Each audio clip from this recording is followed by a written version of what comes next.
joyful in my lover. Uchi fa atalia chua e alumalanga. Dalilo lava io umanachu. Ole a e chua masia chafa na wepele ishio fachu. Safai vavale nalilo o se fa alave lave va atsi ia ile afema io se cha avale licha icha ile au malanga wale mafaya io se chala chalo fala uchino maliu ile ala cha cha chala chala no ile chaya wa usami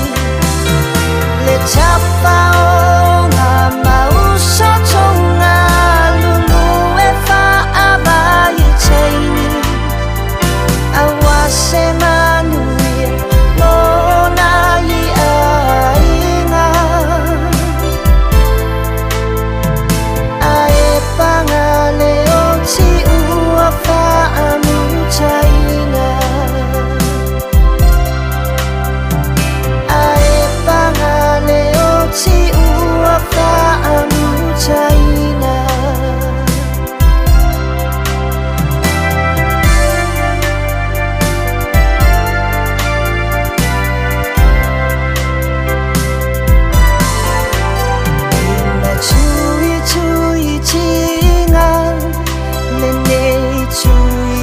ifai ngacha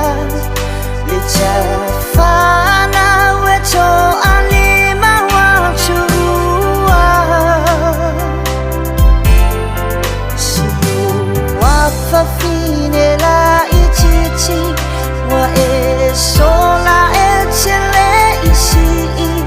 pe eche fa acho fa mai fo isekisi cha chala chala no ile chaya wa usami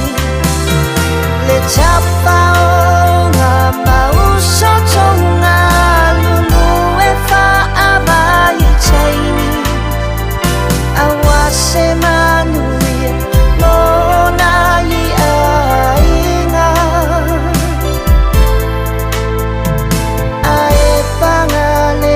si ua fa amu chaina ae pangale o si ua fa amu chaina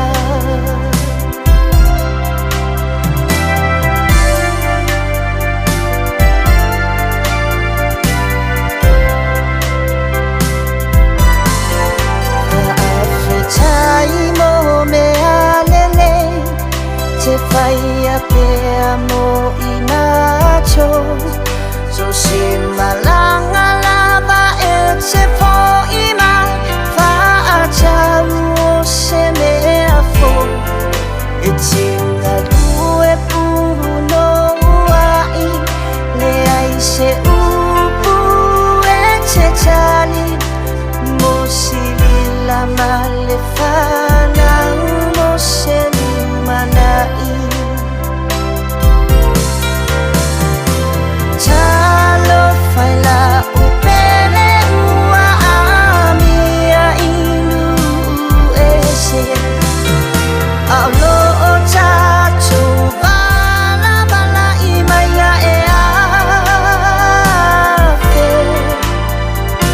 e uiwa e halu echele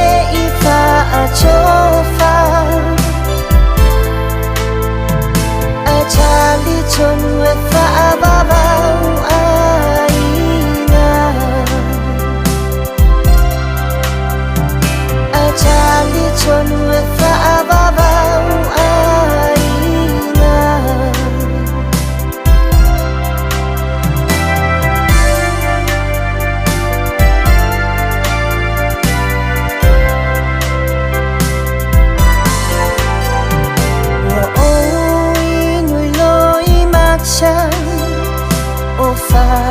ano ano anga sio ai nga uale so la fia fia fa apechai ua e alu o umangalo engale malu malu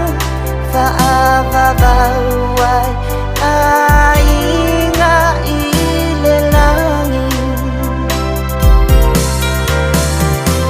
Chalo faila upere ua amia indu ese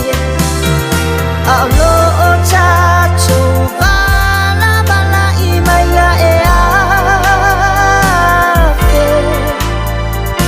E uriwa e halu e chele ifa a chofa